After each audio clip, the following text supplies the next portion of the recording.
Hi, I'm Zach, and thank you for joining me for another edition of this Timberlane weather update. It's finally cold enough. If you noticed, I broke out the long sleeves, even in the studio, but that's not the case looking out towards the Great Plains. Look at this, it's 80 degrees down in Texas and more towards the 60s as you head north, but that's to be expected. This area is usually in towards zero right about this time of the year. Their Christmas forecast is typically something like 8 feet of snow. So in towards the 50s and 60s for the Great Plains, that is a sign of a big time storm system. Look out for that later in the week. Our neck of the woods, Wednesday's temperatures only in the 30s, the 20s, maybe towards the 40s as you head down towards New York, but it was pretty typical for this time of the year, and overnight it got even more typical. We got to see some of the temperatures that we were used to seeing in towards January. Teens, maybe even single degree as it dripped under 10 degrees, and in towards Boston, luckily they didn't get the absolute worst of the freeze, in towards maybe only about 20 degrees. But again, yesterday's high temperatures pretty much the same as Wednesday's. Really only reaching up towards 30 degrees, 35 if you're more towards the coast, but this is to be expected for December. What's not to be expected for December is the amount of cloudiness, actually.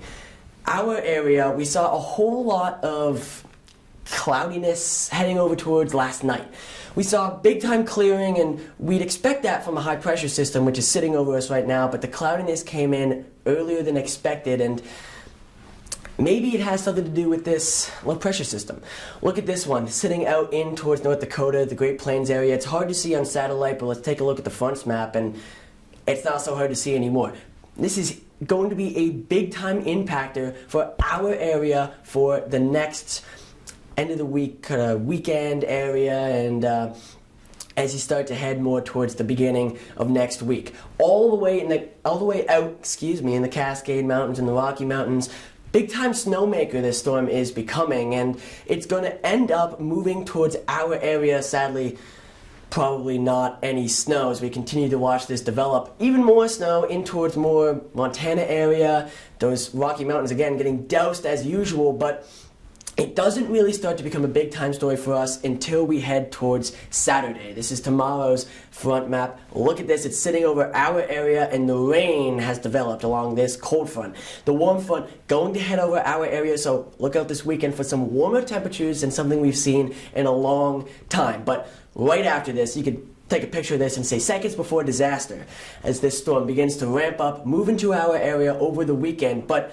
we don't really get to see anything else after this. Sadly, we don't get to see that clearing out in the 5-day forecast as we head out. Again, yesterday's temperatures only in the 30s, dropping down only towards 20s overnight, and Friday and Saturday we start to see the warming up into the 40s. Sunday and Monday, expect that big time warm up I was talking about. Look at those North Dakota temperatures in towards 57 degrees, but you see the drop off Monday as the rain concludes and we finally get to see some normal December weather. I'm Zachary Farnell, and thank you for joining me for this edition of your Timberlane weather update. That's all for right now. Thank you.